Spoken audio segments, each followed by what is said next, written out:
Bueno, pues ahora sí, la mesa de honor pues toma asiento y nosotros pues de inmediato vamos a pedirle al doctor Manuel Ramón Herrera Carbucia, presidente de esta Academia de Ciencias, pues pasar aquí al podio para dar las palabras de bienvenida en este acto tan especial.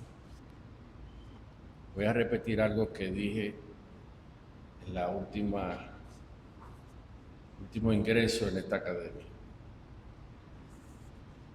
que cuando Martí vino a buscar a Máximo Gómez a Montecristi para luchar por la independencia,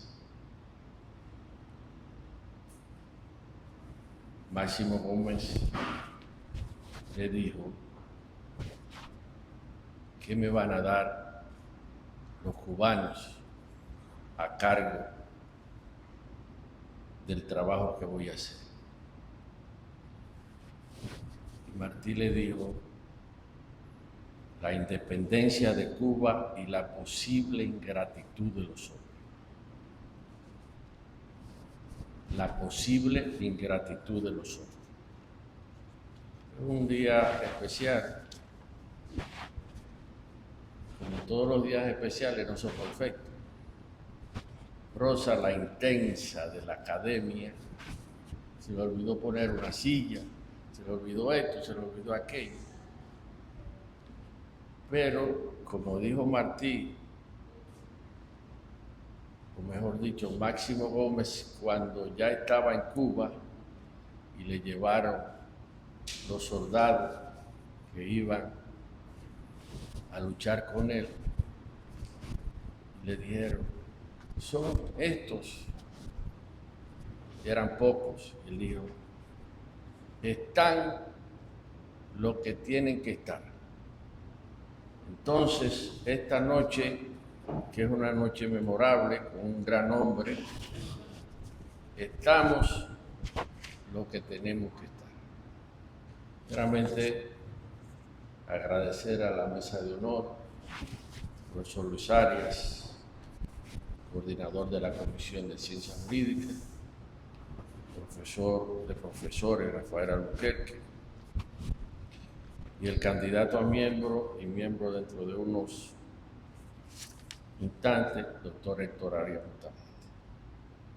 Saludar al profesor Cruz, que va a ser dentro de poco miembro de número de esta academia, a don Mariano Germán,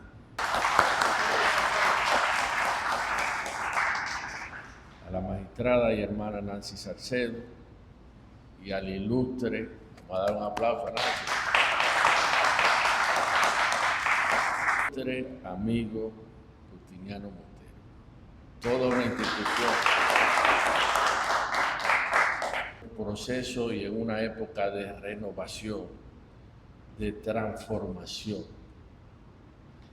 Decía Yanis Razo, un amigo uruguayo, catedrático de la Universidad de Uruguay, que el trabajo tiene que interpretar al mundo en una época de transformación. Y yo diría de mucha incertidumbre. El trabajo como una desconstrucción, como decía Ojeda, como una recomposición, como una adaptación, con una capacidad que siempre ha mostrado el trabajo de reinventarse, de recomponerse. Pero en estos días yo quiero, y en esta noche, dejarle una pregunta pendiente a ustedes, que hace mucho me he preguntado, que la mayoría que están aquí son abogados, laboralistas, incluyendo a Juliana, que acaba de llegar. Es necesario, para ser buen abogado, ser buena persona. Los filósofos, repito, es necesario, para ser buen abogado, ser buena persona. El abogado puede ser, decía Pellerano Gómez, un aprendiz de brujo.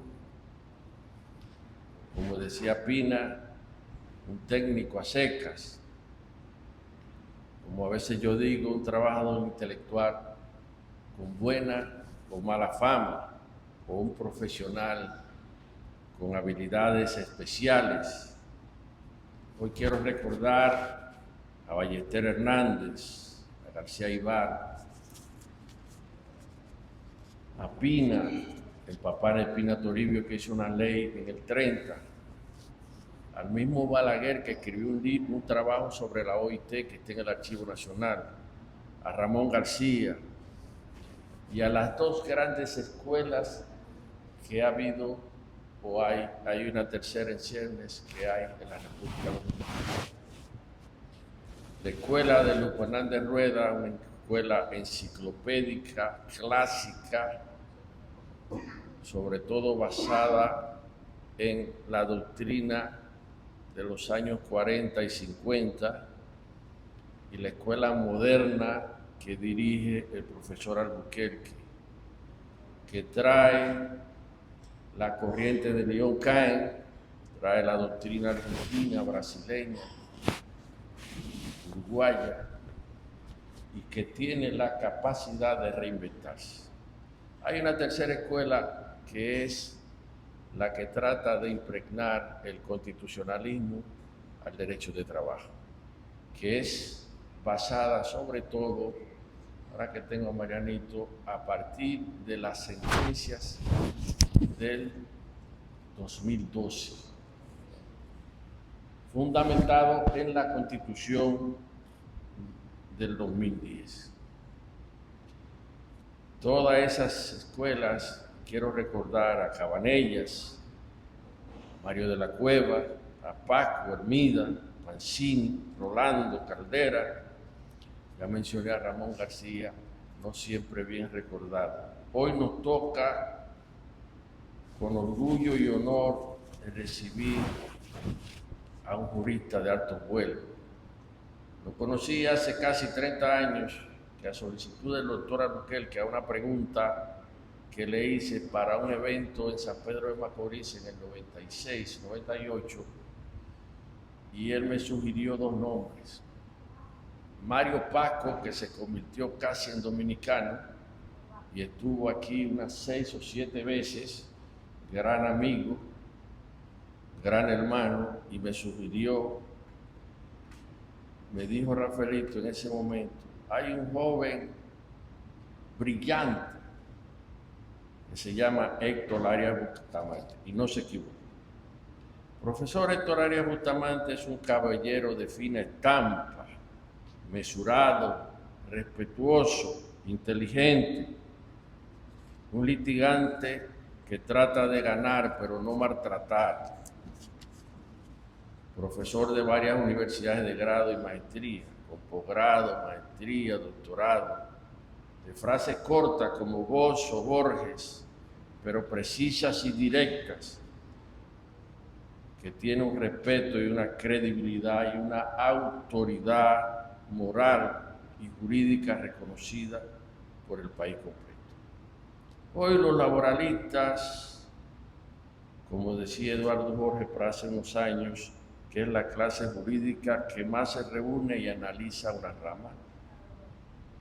Hoy no somos la Asociación Dominicana, no somos la Asociación de Laboralistas ADARA, que tiene un presidente aquí, Cabrerita, no somos la nueva y pujante Asociación de Abogadas Laboralistas, que pelean y se ganan su espacio. Está la Bulgari, la Jecoto.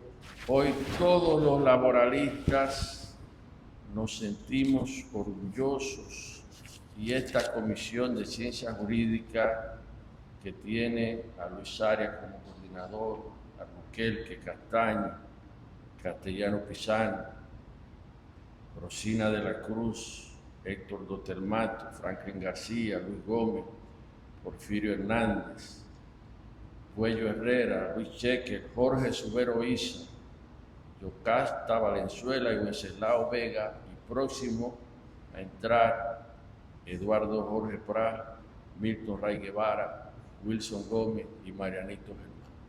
solamente quiero mencionar algunos de los fallecidos, para que ustedes vean una frase que me gusta decir, que hay que separar los hombres de los muchachos. Pellerano Gómez, Luciano Pichardo, Lupo Hernández, Belgé Chupani, William Ortiz, Pablo Nadar y Américo Moreta Castillo. Todo una crema de grandes juristas, de grandes laboralistas, que en la libertad de pensamiento y en la verdad científica trabajan y están trabajando para renovar en estos 50 años esta academia. Yo quiero, aunque me toca el turno a don Luis Arias, decir, como decía un poema de Luis Carvajal Cuchito, nosotros los que somos uno, que nos llamaron por nombres distintos, pero somos uno. Somos laboralistas y, como decía Supió, es la única rama indispensable para desarrollar un país. Buenas noches y enhorabuena, don Héctor Arias. Doctor Luis Arias, el coordinador de la Comisión de Ciencias Jurídica, Política y Administrativa de esta academia, quien pues tiene a su cargo la lectura de la semblanza del protagonista de esta noche, del doctor Arias Bustamante. Representantes del mundo diplomático, académico, familiares, miembros de la prensa, amigos todos. En mi condición de coordinador de la Comisión de Ciencias Jurídicas de la Academia, me da mucho gusto, pláceme presentar ante este selecto auditorio la semblanza de Héctor Arias Bustamante, aspirante a miembro del número de esta academia.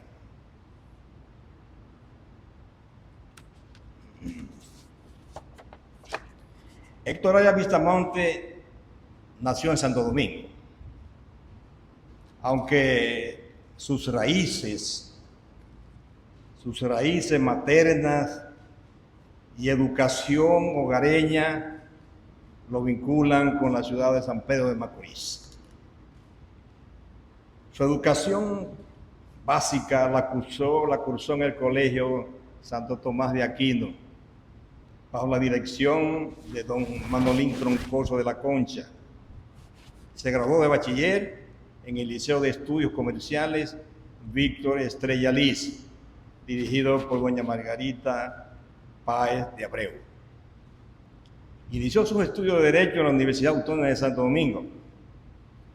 La cátedra del profesor Alburquerque tuvieron una marcada influencia y fuente de inspiración que lo llevaron a escribir trabajos sobre la materia. Por ejemplo, Expulsión y renuncia de los miembros del sindicato y la jerarquía de las fuentes de derecho laboral, ambos publicados en la revista Derecho y Política de la Universidad Autónoma de Santo Domingo.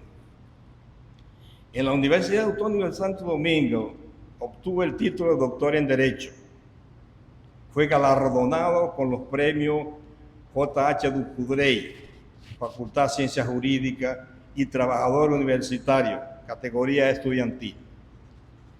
Su tesis de grado, titulada La huelga en la República Dominicana, apadrinada por el doctor Alburquerque, alcanzó una calificación de sobresaliente, con la recomendación de ser publicada como libro por la Universidad Autónoma de Santo Domingo. Alcanzado el grado académico, Héctor Arias Bustamante continuó publicando diversos trabajos, entre los cuales cabe citar El auxilio de cesantía y su evolución en la legislación laboral dominicana, Revista de Ciencias Jurídicas de la Universidad Católica Madre y Maestra, La justicia laboral en la República Dominicana, publicado en la Revista de Ciencias Jurídicas también de la Pucamaima, Legislación laboral en la República Dominicana, modificación al Código de Trabajo, publicado en la revista de Ciencias Jurídicas, también de la Pucamaima. Las cargas económicas en el nuevo Código de Trabajo, en la revista de Ciencias Jurídicas, también de la Pucamaima. Perspectivas interpretativas del ejercicio del derecho de huelga frente a los servicios esenciales, un análisis jurisprudencial en la revista Gaceta Judicial. Su vida profesional ha transcurrido entre la docencia universitaria y el ejercicio de la profesión, desde luego, en el área del derecho laboral, En la Universidad Autónoma de Santo Domingo fue director de Derecho de la Facultad de Ciencias Jurídicas, a propósito, cuando yo era decano. Profesor de grado y posgrado de Derecho del Trabajo, teniendo la misma docencia en la Pontificia Universidad Católica Madre y Maestra.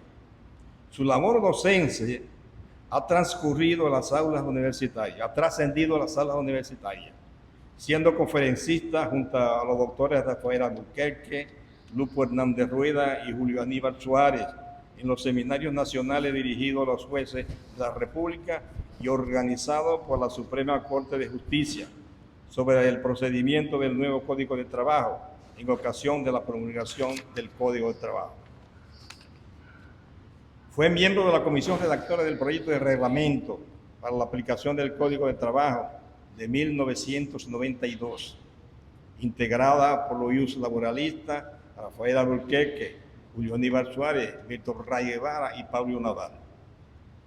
Ha sido consultor individual del proyecto componente de modernización laboral para la reglamentación de los artículos 465 y 466 del Código de Trabajo en la zona franca, el sector de la zona franca.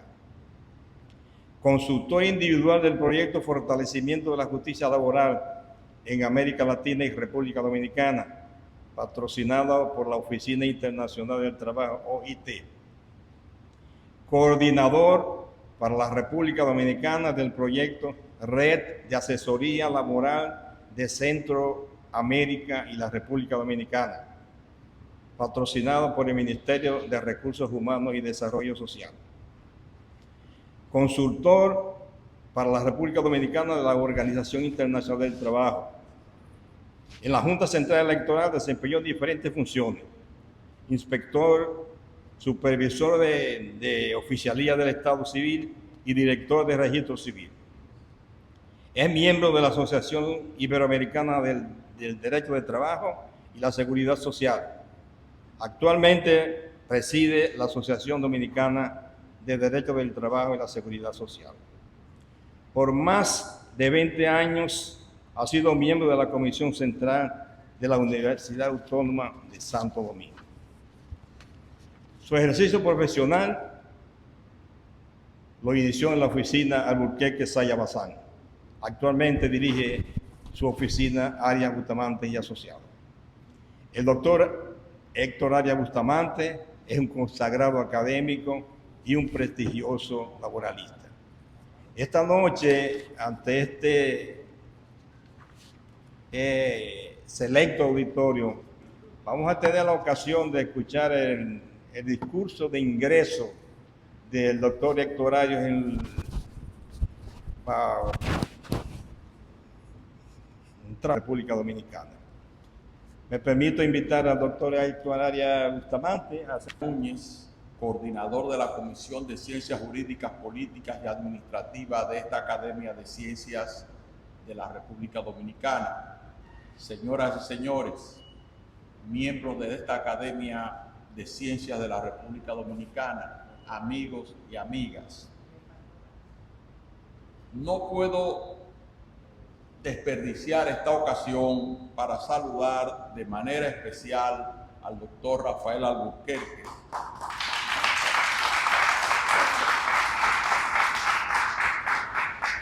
miembro del número de esta Academia de Ciencias de la República Dominicana y maestro del derecho laboral. Está de más que saludo a mi maestro y guía en mi ejercicio profesional.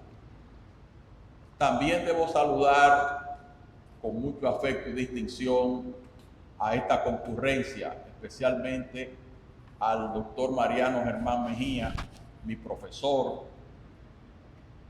a la magistrada Nancy Salcedo, al magistrado Justiniano Polanco, a los amigos que están presentes, Víctor de la Rosa, César Rosell, Hubert Polanco. No los puedo mencionar a todos, pero a todos les va mi saludo y les agradezco su asistencia a este evento.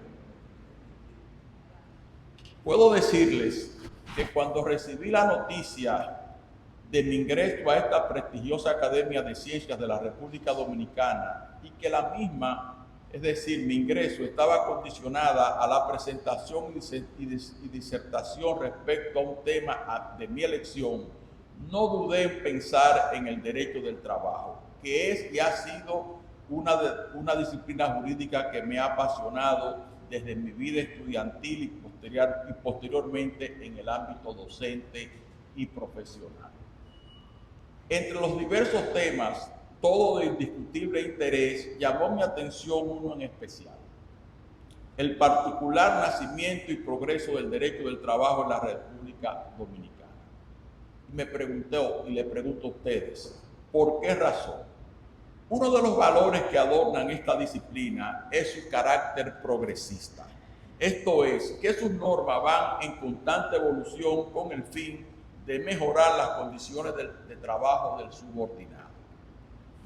Para luego preguntarme, me hago la pregunta, si el derecho del trabajo dominicano comporta este carácter, en el sentido de que sus disposiciones han surgido producto de la lucha de la clase trabajadora por mejores condiciones de trabajo, o si por el contrario han sido otros factores los que han provocado la existencia de nuestra legislación laboral, y en esas condiciones las mismas han comportado su carácter progresista. La respuesta a esta interrogante pretendo ofrecerla en el curso de esta disertación con la benevolencia de todos ustedes.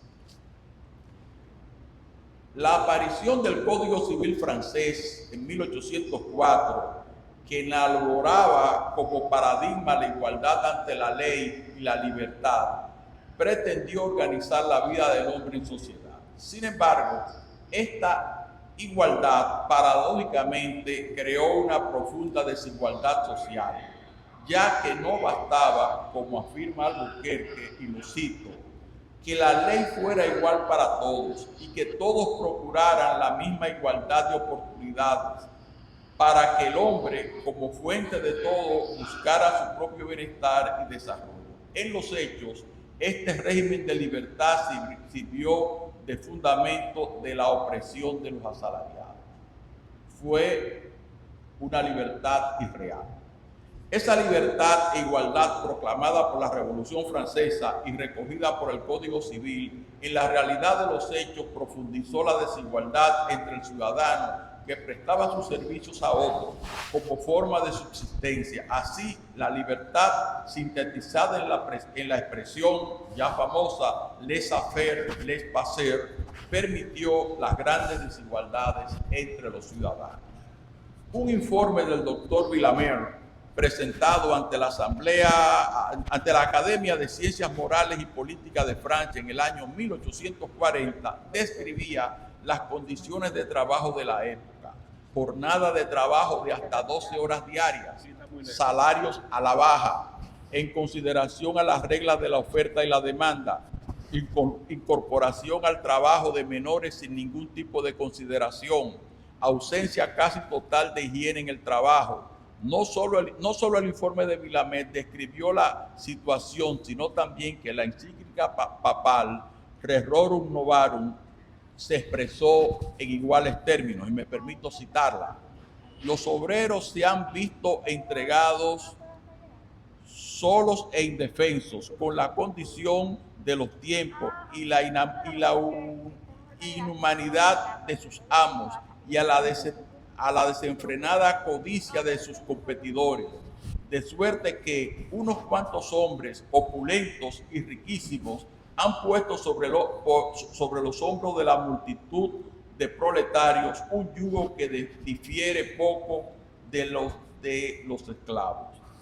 El nacimiento del derecho del trabajo se debió a múltiples factores, como fueron las desigualdades, las desiguales relaciones de trabajo regidas por el Código Civil, los estragos de la Primera Guerra Mundial, la amenaza comunista, la lucha de los trabajadores y la decisión del capital de pactar nuevas condiciones de trabajo, siendo el Tratado de Versalles de 1919 el instrumento que le dio vida a la disciplina. Al consagrar en su parte 13ª, me refiero al Tratado de Versalles, el trabajo,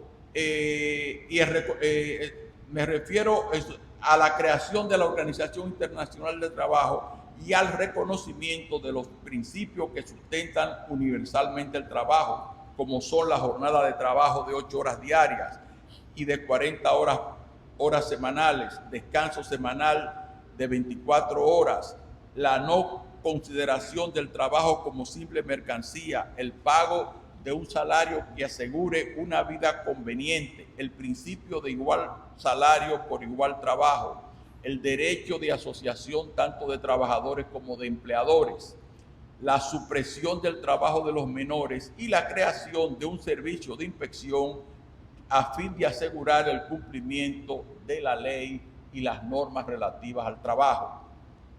En nuestra América Latina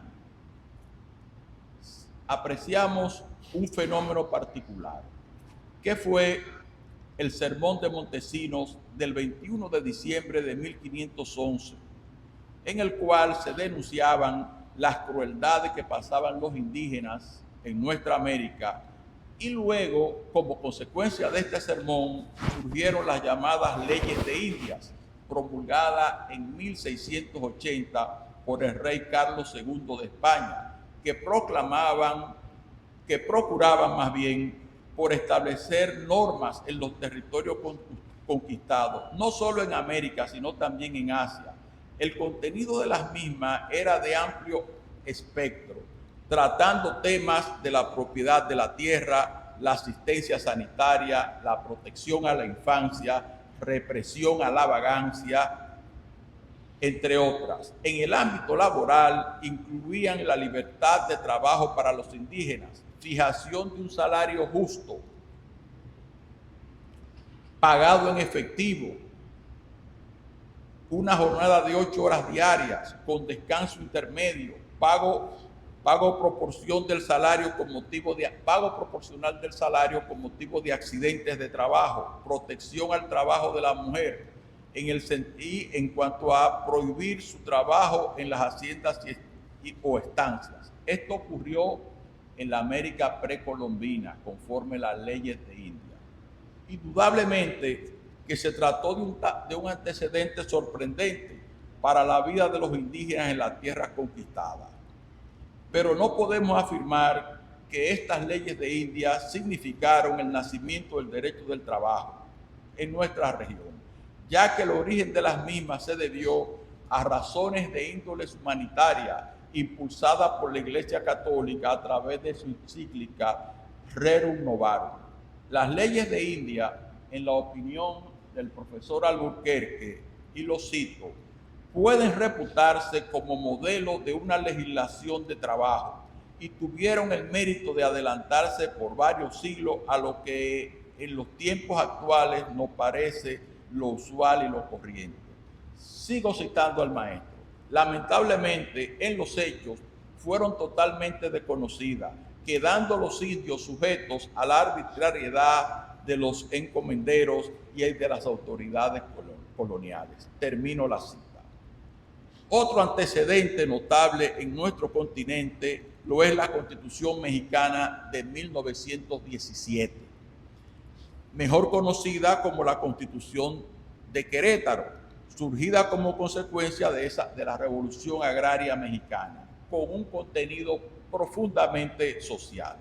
La misma consagró por primera vez en el mundo derechos que 2 años más tarde serían reconocidos por el Tratado de Versalles en los siguientes aspectos, y los cito, parte de ellos: jornada de trabajo de 8 horas y reducida a 7 en el trabajo nocturno, prohibición del trabajo de menores de 16 años en labores peligrosas o insalubres, descanso semanal, descanso postnatal remunerado, descanso remunerado a fin de amamantar a los niños, me refiero a las parturientas, establecimientos de un salario mínimo suficiente para satisfacer necesidades normales de la vida del obrero, su educación y sus placeres honestos, protección del salario frente a embargos, compensación o descuentos pagados en moneda de curso legal, preferencia frente a cualquier otro crédito en caso de concurrencia, igual trabajo por igual salario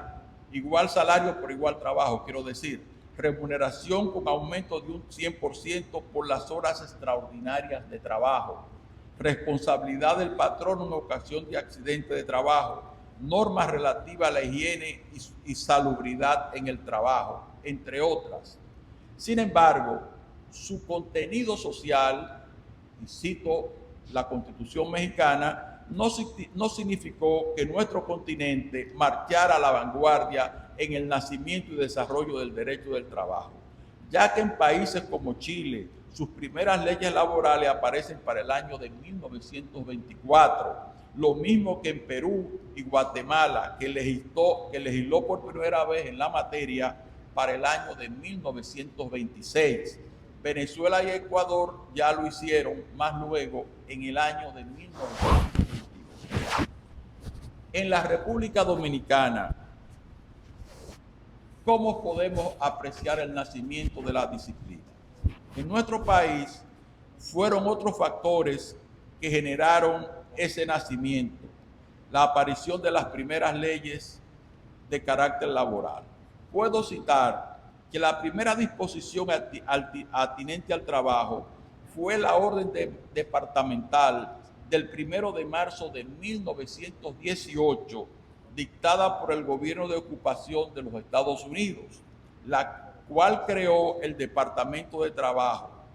Pero fíjense en esto, estableció un único propósito, la ley, crear un registro de desocupados y oferta de puestos vacantes.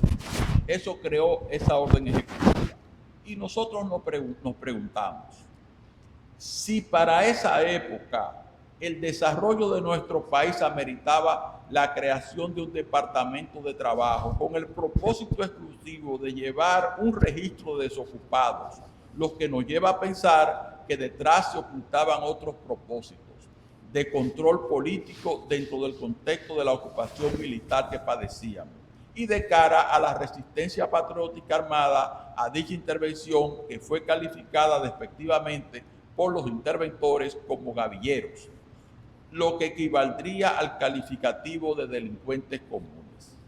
Ya para el año, y hago esta referencia, ya para el año de 1866, en la nación norteamericana existía la llamada Ley de Vagancia, que castigaba fundamentalmente a los negros esclavos que escapaban de su cautiverio, con lo cual no se descarta que la citada orden departamental dictada en el país durante la ocupación tuviera su razón de ser en la Ley de Vagancia, a fin de tener un control sobre la parte de la población que resistió a la ocupación militar.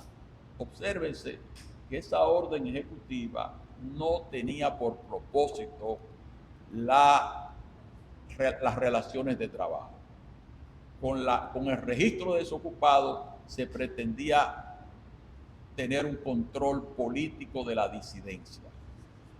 2 años después, y bajo la misma ocupación extranjera, entra en vigencia la Orden Ejecutiva 520 del 26 de julio del 1920, que permite las asociaciones sin fines de lucro de manera general, de lo cual podemos inferir que antes de esa fecha no existía ninguna disposición al respecto, ya que fue la Ley 267 del 11 de mayo de 1940 que por primera vez y bajo el control gubernamental permitió la asociación de los trabajadores.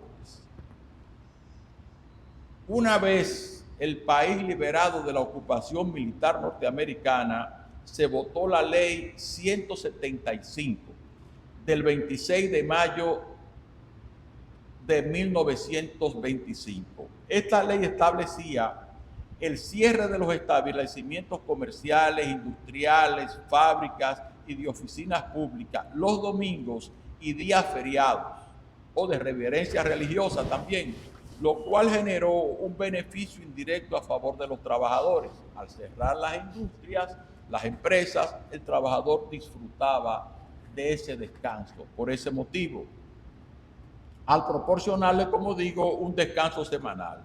Pero la motivación esencial de esa disposición era de carácter religioso, siendo declarada esa ley inconstitucional por sentencia de la Suprema Corte de Justicia de fecha 28 de abril de 1926 por ser contraria a la libertad de culto consagrada en la Constitución de la República.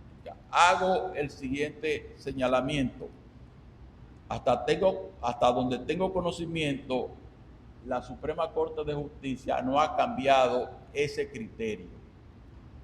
Por lo tanto, es una sentencia de principio que aún tiene vigencia.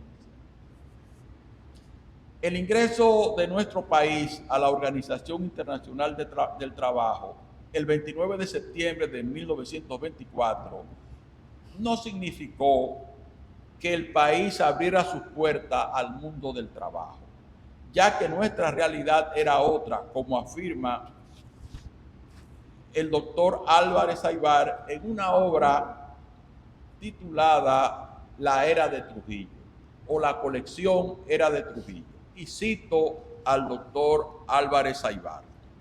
Es curioso observar que, a pesar de la condición de miembro de nuestro país en OIT, no se adoptaron antes de 1930 ni un proyecto de convención para regir como ley, ni una recomendación como compromiso de dictar la futura legislación adaptada a sus principios.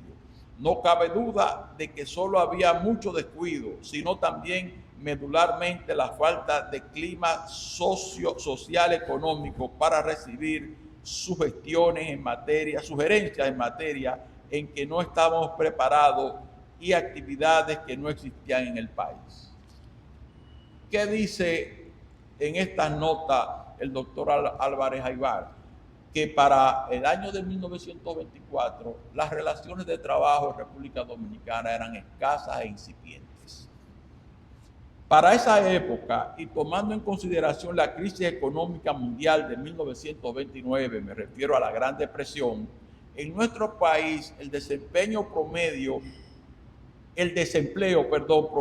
era de un 35% y el salario rondaba 60 centavos, lo que demuestra el bajo nivel de desarrollo que padecíamos. Cabe citar que la promulgación de la ley 1312 del 30 de junio de 1930 creó las secretarías de Estado, entre ellas la de Trabajo y Comunicaciones, como una consecuencia del ingreso del país a la Sociedad de las Naciones desde el año 1924 y no como consecuencia del crecimiento de las relaciones de trabajo. Con la instalación de la dictadura de Trujillo en el año de 1930, se inicia un periodo de leyes propiamente de índole laboral, entre las que se puede citar la ley número 352 de junio del 32 sobre accidentes de trabajo,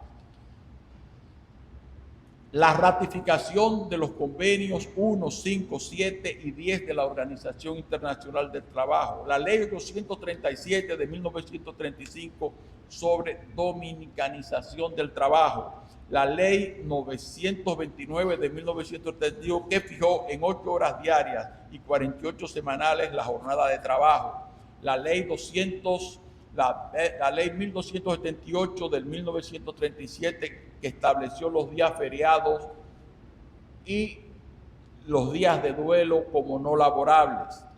Para unos, esta proliferación de legislación laboral en la década de los años 30 se trató de una obra de relumbrón y de puro corte demagógico, y para otros, entre los cuales podemos citar al profesor Alburquerque, y cito sus palabras, la creación de la estructura jurídica como marco de funcionamiento para el proyecto de capitalización trujillista. Ese fue el escenario que provocó el surgimiento de esas leyes y no necesariamente las necesidades de relaciones trabajador-empleador. A pesar de que no existen datos confiables respecto al Producto Interno Bruto del país en el año 1930, se afirma que para ese año nuestra economía experimentó una fuerte contracción debido a la Gran Depresión, con una caída del menos 13.3%, lo que daría la razón a los que piensan que se trató de una obra de relumbrón y de puro corte demagógico, ya que no existía un desarrollo de las relaciones laborales que ameritara en ese momento tutelar las incipientes relaciones de trabajo. Otra realidad era que la clase trabajadora no estaba en condiciones de reclamar cambios en las relaciones de trabajo, ya que, como afirmó José García Ibar en la ya citada colección La Era de Trujillo, y lo cito, la situación del proletariado se agravaba aún más por la falta de unión y de organización de los obreros nacionales. No había una clase trabajadora en esa época que estuviera en condiciones de reclamar reivindicaciones de carácter laboral.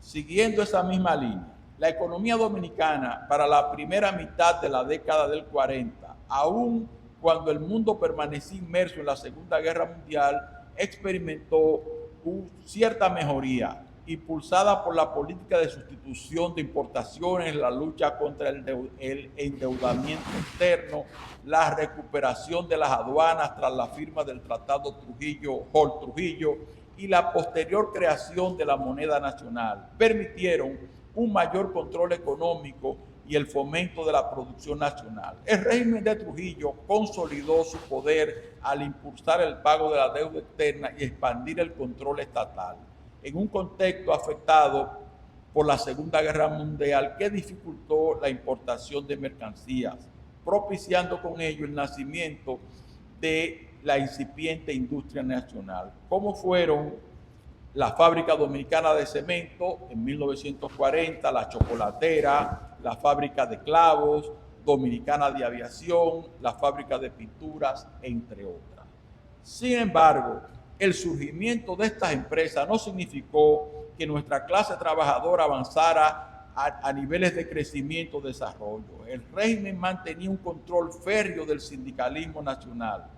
En lo formal se promulgó la Ley 207 del 11 de mayo de 1940, que reconoció por primera vez la libertad de asociación de la clase trabajadora, pero con un estricto control gubernamental, ya que esa ley establecía que la organización de los trabajadores debía darse por provincia, siendo el gobernador de cada provincia el presidente de todas las organizaciones sindicales y con poder absoluto para representarlos a ellos. No había una legítima representación de trabajadores, sino que era el gobernador provincial, un funcionario político que representaba a las organizaciones de trabajadores. Otra muestra de que el surgimiento de esa ley no respondía a las luchas de la clase trabajadora por los factores que explicamos anteriormente, lo evidencia el hecho de que nuestro país ratificó el convenio 87 de la OIT sobre libertad sindical en el año de 1956, mucho tiempo después, a pesar de que el mismo fue aprobado en la conferencia de la OIT en el año de 1948 y promulgado el Código de Trabajo en el año de 1951. La libertad sindical era una ficción. Para el año de 1944, el régimen de Trujillo hace aprobar la Ley 637, que, como afirma el profesor Alburquerque, y lo cito, fue la ley más importante en su momento, pues con ella se abandonaba el viejo arrendamiento de servicios del Código Civil, se adopta el nombre de trabajo para este contrato, se le clasifica en distintos tipos, se establece la capacidad para contratar, se señalan los casos de suspensión, se instituye el preaviso, el pago de la cesantía para la terminación del contrato por tiempo indefinido, se consagra el descanso pre y postnatal y se organiza un procedimiento especial para casos de litigio. Podemos afirmar que con esta ley nace el derecho del trabajo en República Dominicana. Nuestra historia no registra para la época luchas obreras por reivindicaciones. Fueron otros factores los que al criterio, y vuelvo a citar al profesor Alburquerque, provocaron el nacimiento del derecho del trabajo con la ley 637. Y cito al maestro: con el avance y difusión de las ideas democráticas a nivel mundial, obligó a la dictadura a un periodo de tolerancia, con fines de aparentar su adhesión a las ideas democráticas y sociales que estaban en boga en su momento. No olvidemos que no solamente en esa época surgió la ley 637, sino que se celebraron elecciones, se permitió la formación de partidos políticos y hubo un espejismo de clima democrático en el país. Pero la realidad era que para esos tiempos los sindicatos dominicanos operaban bajo la dura represión del régimen de Trujillo. Se buscaba controlar el movimiento obrero a través de organizaciones oficialistas, como ocurrió con la Confederación Dominicana del Trabajo, CDT. A pesar de ese control, el auge industrial generado por la Segunda Guerra Mundial fomentó la organización de los trabajadores, especialmente en el sector azucarero, promoviendo en ese sector la lucha obrera, aunque dentro de una democracia restringida por la dictadura. Para el año de 1942 se produjo en nuestro país un acontecimiento sin precedentes. Se trató del primer intento de huelga en el ingenio de La Romana, promovido por Mauricio Báez, el cual no pudo lograr su objetivo. Sin embargo, sentó las bases para impulsar el nacimiento de una auténtica organización sindical. Él fundó la Federación Provincial de San Pedro de Macorís, compuesta a su vez por unos 34 gremios que abarcaban toda la actividad económica de la ciudad de San Pedro de Macorís y los ingenios que allí operaban.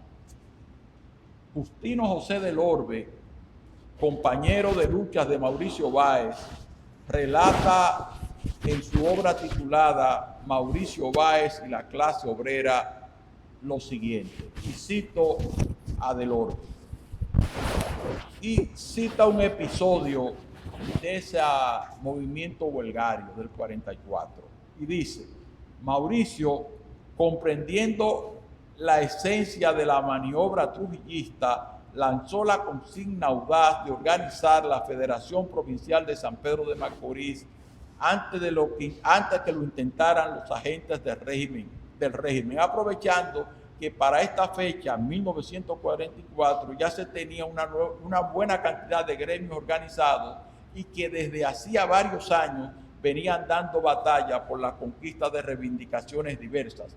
Inmediatamente se comenzaron a dar los pasos y en pocos días quedó organizada la Federación de Trabajadores, que en la historia de nuestro país ha escrito las páginas más combativas y gloriosas en favor de los intereses de la clase obrera. Vuelvo y cito a Justino José del Orbe, y dice: el movimiento sindical dirigido por Mauricio Báez decide realizar un paro parcial que solo fuera localizado en el Batey Central. Con dicho paro se demandaba el cumplimiento de la jornada de 8 horas, que ya había sido aprobada después de varias luchas.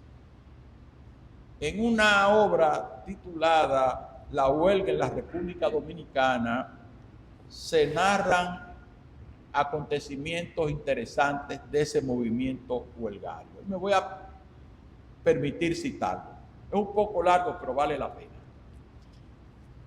En ese intento de huelga se produjo un hecho que puso a prueba la dirección sindical de esa época. época, el régimen de Trujillo designó una comisión presidida por el general Héctor Bienvenido Trujillo Molina, con el encargo de resolver de inmediato el conflicto. Me refiero a la huelga. Esa comisión se trasladó al lugar de los hechos, haciendo preso al líder obrero Mauricio Báez, pretendiendo luego que los trabajadores reunidos en la explanada del Ingenio admitieran que eran instigados a la huelga por Mauricio Báez, a lo cual respondieron al unísono todos los trabajadores que no, que ellos estaban parados por su propia voluntad. No obstante la existencia del general Trujillo, los trabajadores mantuvieron la negativa y a las autoridades no le quedó más remedio que prometerle solución a sus demandas. Mauricio Báez, orador sin par, pidió que se le permitiera decir algunas palabras y dijo: gracias compañeros trabajadores, porque ustedes me han salvado la vida. A mí me trajeron aquí con el fin de que alguien de ustedes me acusara y así justificar mi asesinato. Pero ustedes, vuelvo y repito, me han salvado la vida. Ahora quiero dejar bien claro que ustedes no están cometiendo ningún acto contra el gobierno. Lo único que hacen es reclamar un derecho legitimado por la promulgación de una ley laboral propuesta por el mismo generalísimo Trujillo. Quiero dejar claro, a su vez, que soy y seré incondicional luchador en favor de la clase obrera, clase a la cual provengo, según atestiguan mis manos encallecidas. Eso dijo Mauricio Báez en plena dictadura de Trujillo, en un intento directo del gobierno de la época de abortar ese movimiento obrero. Esos acontecimientos no detuvieron el accionar de Mauricio Báez.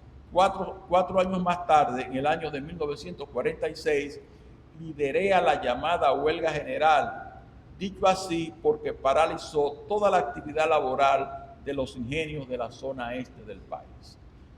Es el único acontecimiento que recoge la historia del derecho laboral de una lucha de los trabajadores organizados en sindicatos en procura de reivindicaciones. El gobierno de Trujillo, al igual que en el año de 1942, como ya lo relaté, designó otra comisión. Desde esa época tenemos la costumbre de las comisiones, integrada por el secretario de Trabajo, el secretario de Estado de la Presidencia y el general Federico Fiallo, jefe de Estado Mayor del Ejército, la cual resolvió el conflicto, pero logrando los trabajadores azucareros significativas conquistas. Fíjense que ya se habían aprobado varias leyes, los convenios de la OIT. Sin embargo, en los ingenios azucareros de la zona este, esas leyes prácticamente nunca se aplicaron. Y producto de ese movimiento huelgario, se logró para los ingenios una jornada de 8 horas diarias en lugar de 12. Aumento salarial de 1 peso 60 diario a 4 pesos con 70 centavos, pago de las horas extras, descanso durante los días feriados, regularización del trabajo de los aprendices, entre otras conquistas, para no alargarlas. Y uno se pregunta, que llama la atención saber por qué el régimen de Trujillo, en pleno control del país, permitió la huelga del año de 1946, accediendo a la mayoría de las demandas de los trabajadores azucareros. En la ya mencionada obra La huelga en la República Dominicana, cito lo siguiente: Trujillo estaba enfrascado en campaña para lograr su reelección como presidente de la República y le era necesario, dada la situación internacional, dar la apariencia de que su régimen estaba en vía de democratización. Además de eso, su gobierno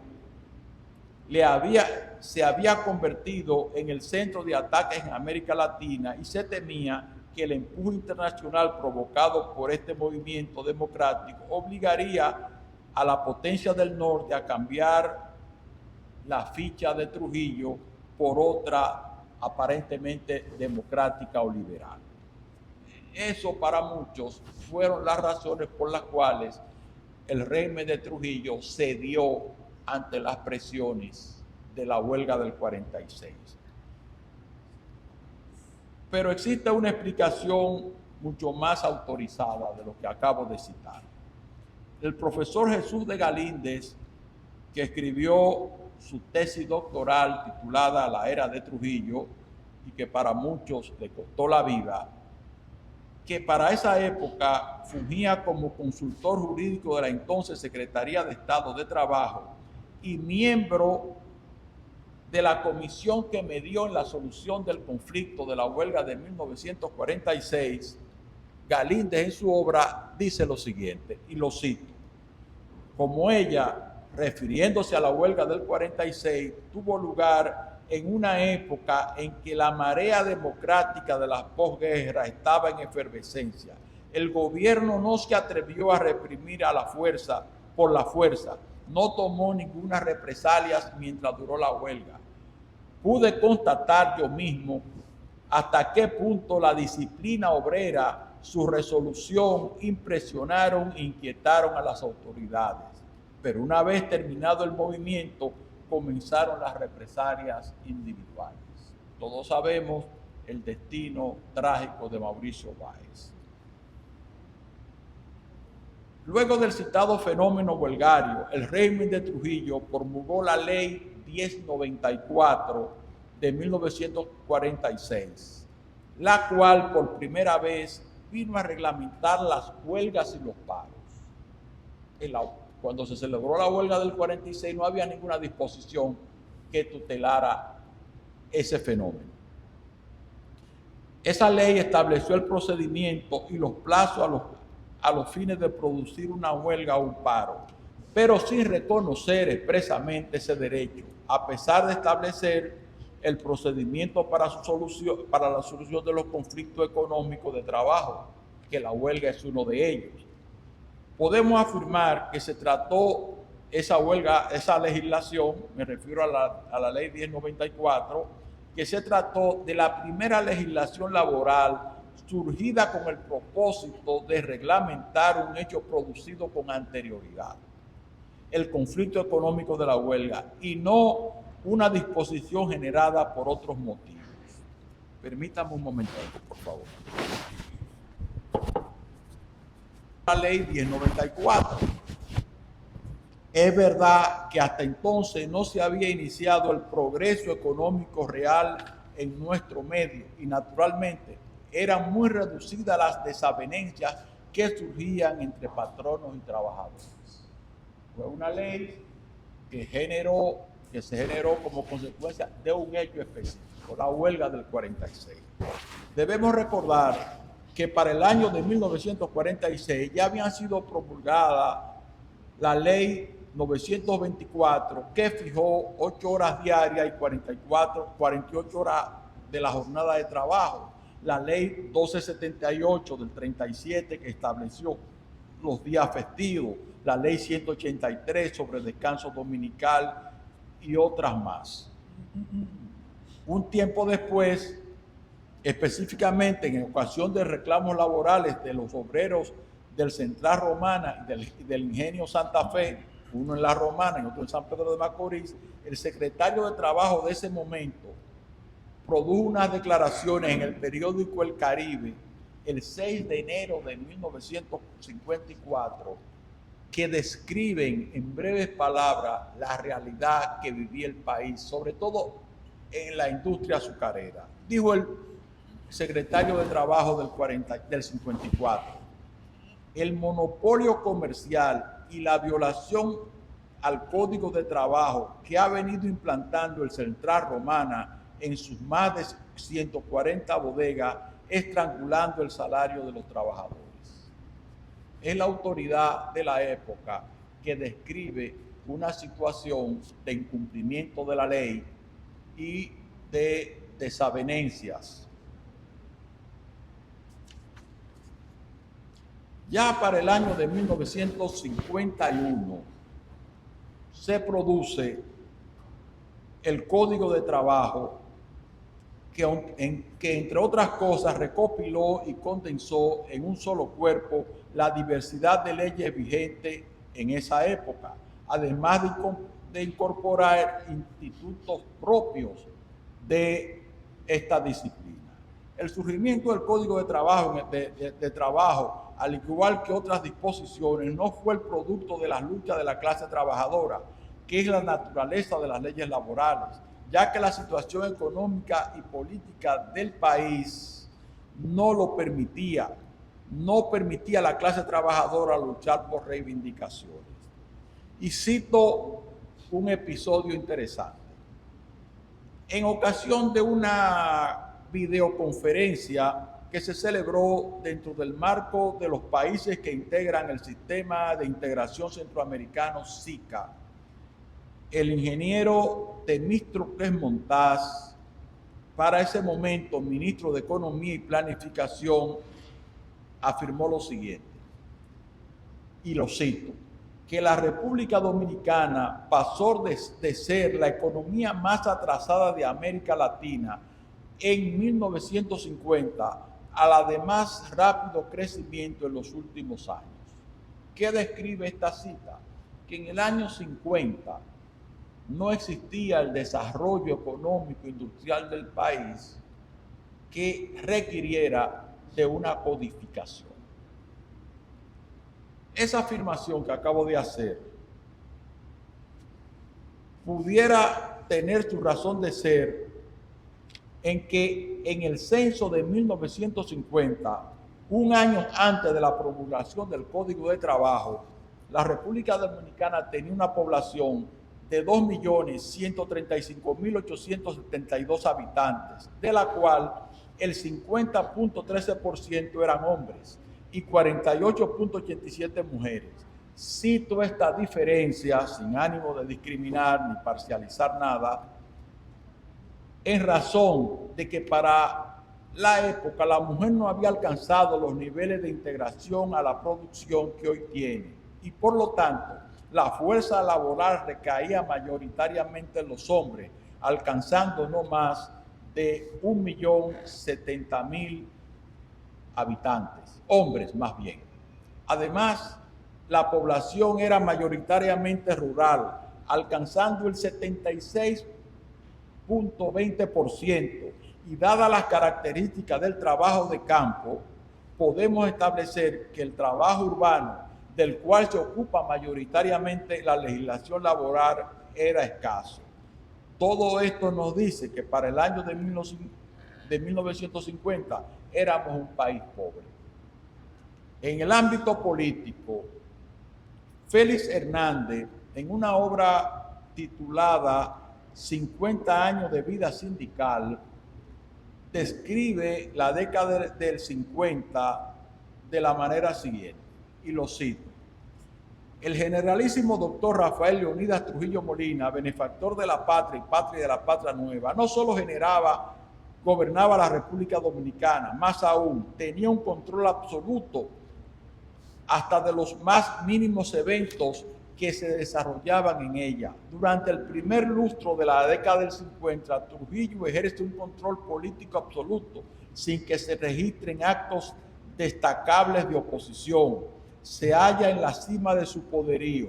No se le considera el más poderoso de los dictadores que en ese momento plagaban a América Latina. Así las cosas, en nuestro país no estaban dadas las condiciones para el surgimiento de la codificación laboral, partiendo de los elementos que dan lugar al nacimiento y progreso de sus normas. Esto significa que fueron otros los factores que engendraron el Código de Trabajo, una obra destinada a resaltar el régimen de Trujillo. José García Aybar, en la ya citada colección La Era de Trujillo, dice, y me permito citarlo: considero que la política social dominicana, de amplia y variadas manifestaciones, que constituye una de las más brillantes facetas de la obra que, como la de Trujillo, ha estado inspirada en el progreso y prosperidad de la nación, obra para la cual tan preclar gobernante aportó de su camino apartó de su camino el fatal pesimismo que obstruía en nuestro pasado las esporádicas iniciativas del bienestar común. Es decir, es una loa al régimen de Trujillo. No es en modo alguno el resultado de la lucha de la clase trabajadora. A pesar de todo lo antes dicho respecto al Código de 1951, es bueno señalar lo siguiente, y cito al profesor Alburquerque nueva vez, y dice, refiriéndose al Código del 51, fue elaborado por un grupo de brillantes juristas, J. Humberto Ducudrey, Manuel Ubaldo Gómez, Carlos Federico Álvarez, santiaguero, José Ernesto García Ibar y Rafael Filiberto Bonelli, fungiendo como secretario Germán Emilio Ornes Cuascu. El Código del 51 recogió las principales conquistas obreras de principios de siglo.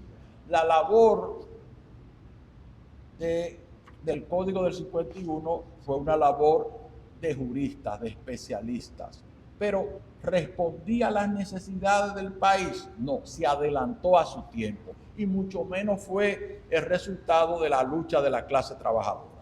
Estos juristas dominicanos no siguieron la costumbre nuestra de traducir al idioma español legislaciones extranjeras como la francesa, sino que constituyeron una legislación adaptada a nuestra realidad, por lo que a nuestro Código de Trabajo no dudaríamos en llamarle el hijo legítimo de la ciencia jurídica dominicana.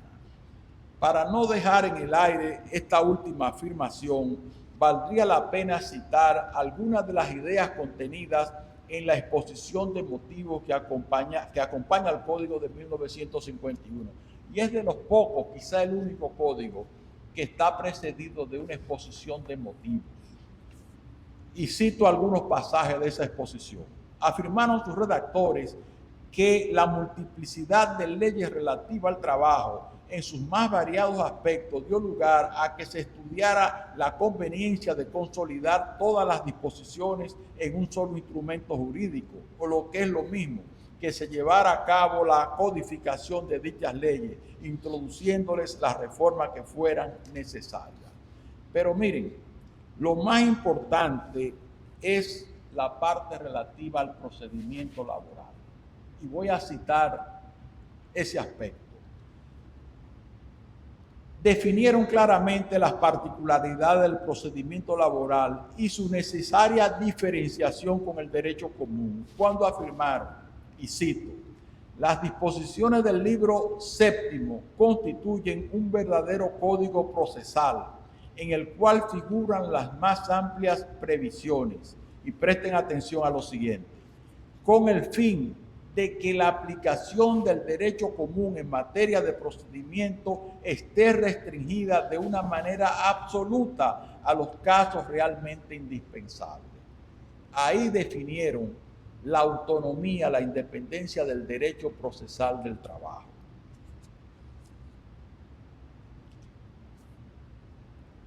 Evidentemente que el Código de 1951 contiene disposiciones muy avanzadas, pero que no se alinearon con la realidad que vivía el país. Ya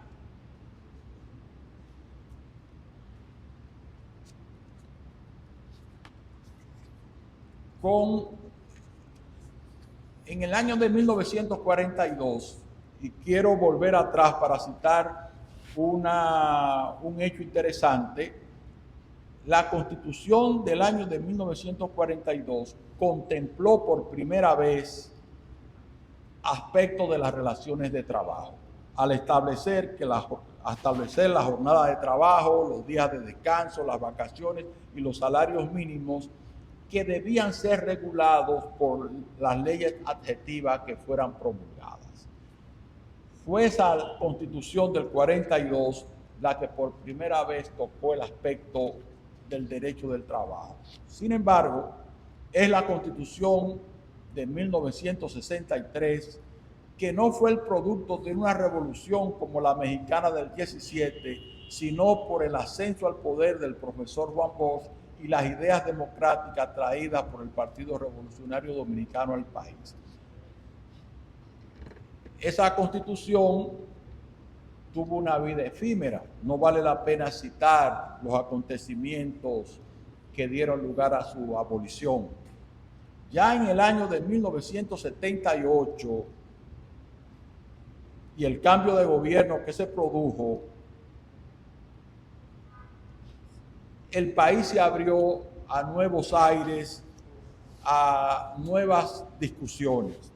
En el ámbito laboral, la Universidad Nacional Pedro Enrique Ureña, promovió en su alma mater encuentros académicos donde se discutió un proyecto de reforma a la legislación laboral. Y fueron en esas conversaciones académicas con los laboralistas del momento que surgió la Ley 80, que introdujo importantes modificaciones al Código del 51. Esa ley, como todos sabemos, fue declarada inconstitucional por nuestra Suprema Corte de Justicia, pero no por su contenido. Fue declarada inconstitucional porque fue aprobada en más de 2 legislaturas. Fue por un problema de procedimiento. Esa ley 80 fue declarada inconstitucional, pero hubo un movimiento extraño, porque en muchos tribunales del país se siguió aplicando y no se esgrimía la inconstitucionalidad. Algo extraño. Una sola sentencia la declaró inconstitucional, pero no se siguió esgrimiendo la inconstitucionalidad. Quizá para esa época no había esta euforia del constitucionalismo. Ya en el año de 1992, bueno, debo citar brevemente que en el año de 1985, el presidente Jorge Blanco emitió el decreto 2961 que nombró una comisión para la reforma al Código de Trabajo. Esa comisión estuvo presidida por el doctor Antonio Ballester Hernández, profesor de Derecho del Trabajo del doctor Alburquerque, e integrada por el doctor Lupo Hernández Rueda, el doctor Rafael Alburquerque, el doctor Julio Aníbal Suárez, el doctor Ramón García Gómez, que como citó Raymond Herrera, fue un brillante laboralista santiaguero, ido a destiempo, que a pesar del tiempo lo recordamos permanentemente y lo citamos cada vez que tenemos oportunidad.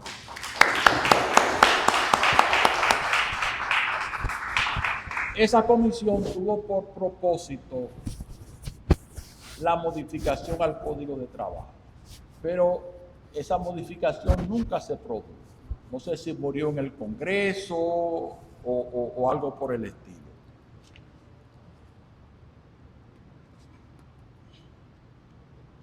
Ya para el año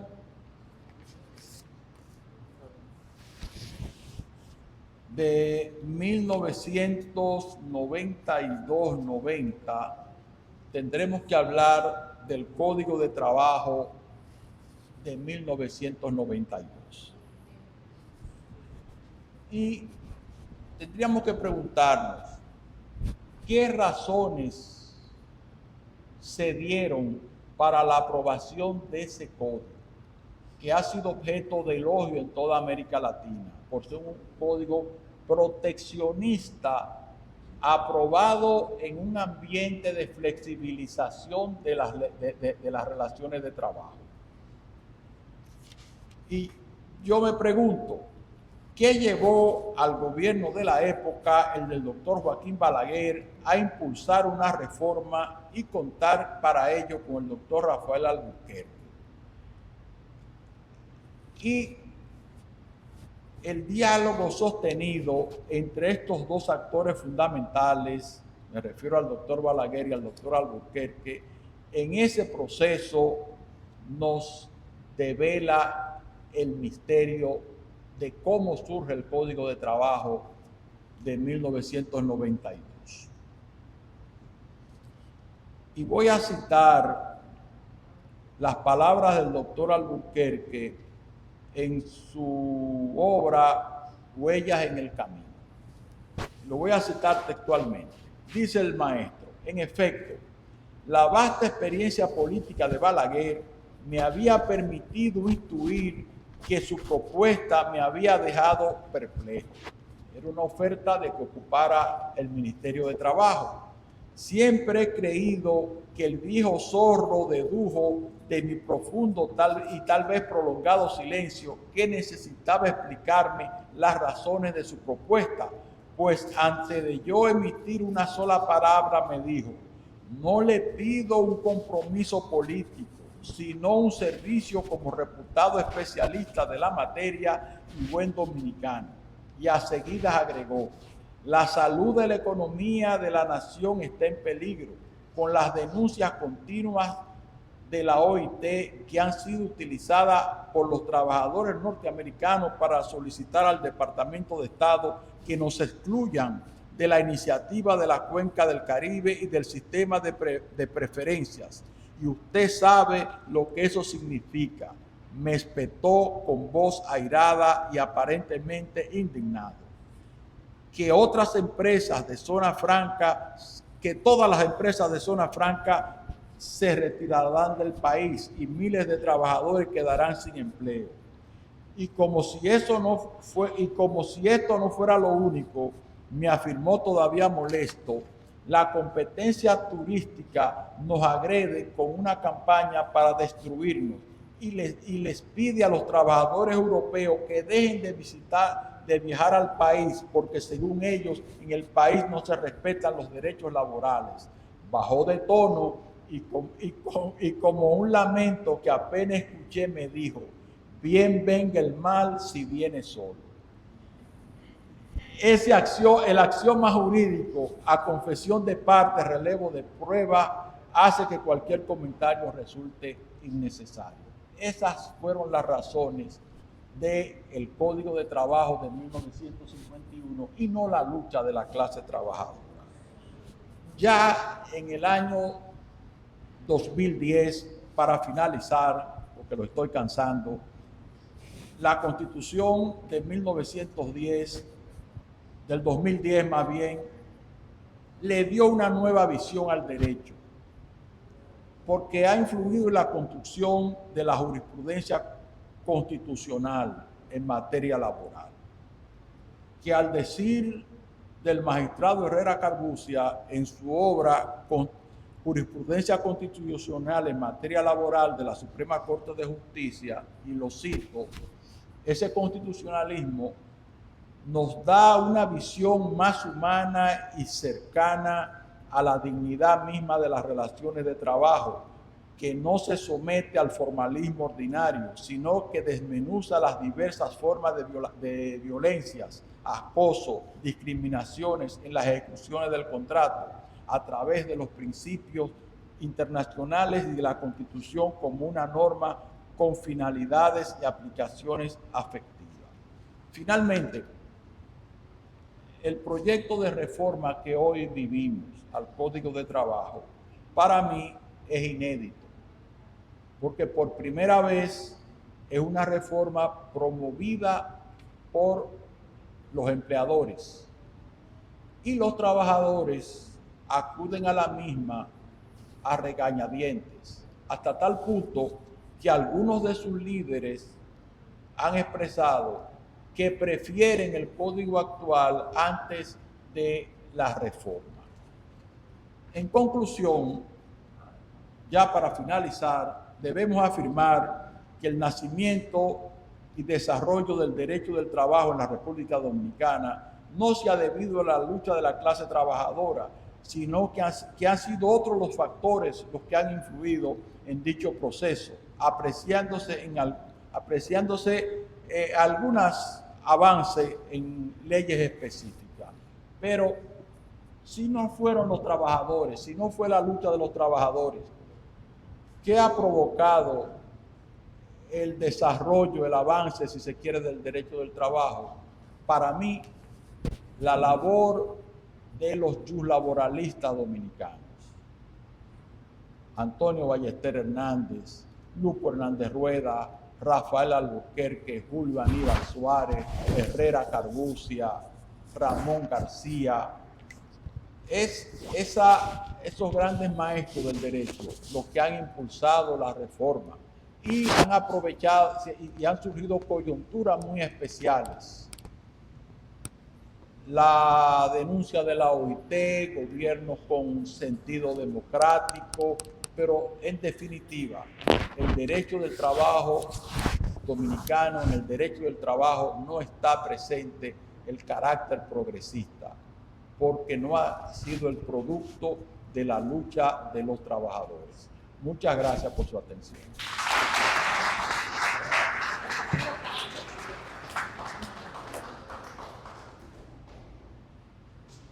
Porque de verdad que ha sido un excelente discurso y bueno, pasa al acto pues formal.